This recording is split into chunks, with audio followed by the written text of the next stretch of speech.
The BBC has issued an unreserved apology today over its broadcasting of a series of reports which gave the impression that money donated to Band-Aid in the mid-80s ended up in the hands of rebel soldiers in Ethiopia. Initially, the possibility of such a misuse of aid funding was investigated in a radio documentary in the assignment strand on the World Service, which was followed by coverage on other BBC outlets. Torrin Douglas, our media correspondent, explains how the original documentary differed from these later reports. It didn't specifically say that Band-Aid money had been diverted, but the BBC now admits it may have given that impression. And certainly some other BBC news outlets did say that millions from Band-Aid had been siphoned off by the rebel groups.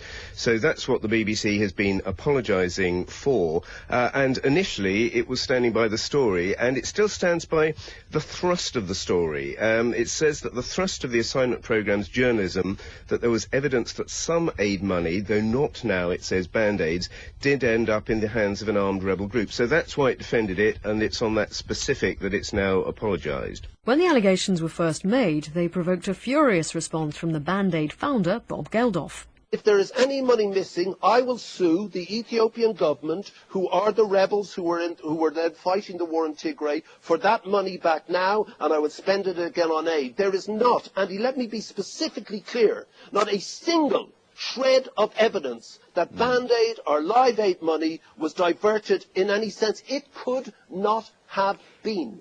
But the BBC stuck to its story, insisting that it was based on credible sources, compelling evidence and uncomfortable facts. But today, after an investigation, the BBC is apologising and says lessons will be learned. But Michael Grade, the former BBC chairman and a trustee of Band-Aid, told Justin Webb that the process of getting that apology had been unnecessarily difficult. It's taken 7 months to get there, and I don't know why it's taken 7 months. But we're very glad, finally, to be able to reassure all the millions and millions of people around the world over 20-odd years who've given millions of pounds to Band-Aid and Live Aid to relieve suffering, that we are able to assure them, of course, that the money did not go to arms. No money from Band-Aid was stolen, so far as you know? There is no evidence for that whatsoever. The governance of Band-Aid has been transparent. Journalists from all over the world, over 20-odd years, from World in Action to Panorama to the New York Times, have tried to find evidence of this, and they never have. We're pretty satisfied, yes, indeed. You don't deny that there is evidence from some sources that some money, not from Band-Aid, but some money wegiven for famine relief has been in that area in the 1980s diverted and spent on weapons. I would be very nervous about commenting on that. All the evidence we have for that is this rather dodgy assignment programme, which did its best to use Live Aid music, Band-Aid music, Bob Geldof, everything it could to smear the Live Aid operation. But the reason I ask you is that the BBC, in its apology, and you're getting these apologies, but as well as the apologies, you're getting comment from the World Service Press Office, which says, we note that the ruling, this is the ruling from the complaints set up, the ruling validates the main thrust of the programme's journalism, that there was evidence from a number of sources that this money had been diverted. If they were so sure of their story, why did they have to sex it up by throwing Band-Aid all over the programme? It was outrageous. But I mean, the point is, do you think that the BBC is right to include that comment in the comments it's making today? They can say what they like. It's face-saving. They've made a terrible, terrible mistake. They've damaged 24 years of work. They've damaged the public perception of giving aid to relieve starving people around the world. It's just shocking. Michael Grade, the former chairman of the BBC, who's also a trustee of Band-Aid. Peter Horrocks is the director of BBC Global News, and Justin Webb asked him why the BBC did defend what Michael Grade has called this smear. We were sticking by the story which was the fundamental core of the documentary. However, the documentary did not say that Band-Aid money had been diverted. But it gave that impression. It gave that impression, and that's what we're acknowledging today in apologies that we broadcast in all of the programmes which erroneously gave that impression and mistakenly reported it. Why didn't you acknowledge that immediately? We were focusing on what the documentary itself said.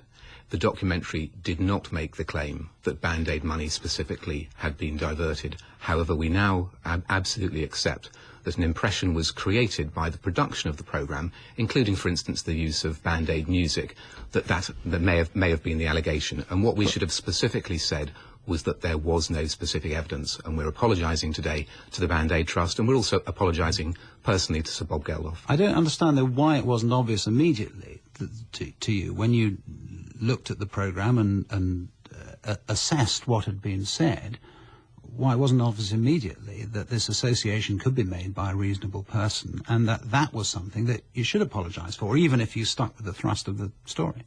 Well, it was clear to us that a number of the abbreviated reports that appeared in other parts of news output had mistakenly stated that Band-Aid money had been diverted, and we clearly established that early on. However, the documentary itself did not in terms say that Band-Aid money had been diverted, and it was an impression that was created, for instance, as I say, by the use of the music, and that was a view which was come to by an independent complaints unit, which stood back, listened, and looked at that, and formed that view, But I think we that's absolutely really accept the that. point, isn't it, that former BBC chairman Michael Grade was making this morning, is that actually that ability to stand back and look at things is something that the BBC ought to be able to have at a reasonably early stage. He complains that it was been 7 months and a lot of damage done in that period. Do you accept that 7 months is way too long?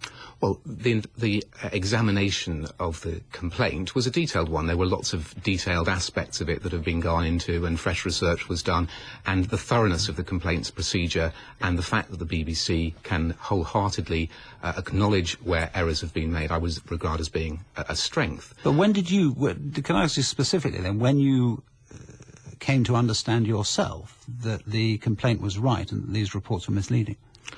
It was because we listened to what the complaints unit had come up with. They're independent-minded people. So you've only come to that conclusion yourself after the complaints unit? Well, no, where we specifically said anything that was incorrect, which was in some of the news reports which reported that Band-Aid money specifically had been diverted.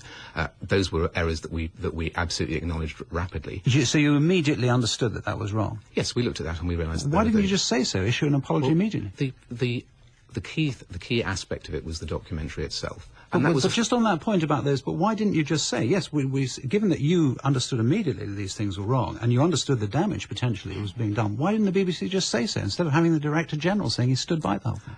The documentary at the heart of it was the substantial piece of journalism, which was a sober, non-sensational, responsible piece of journalism.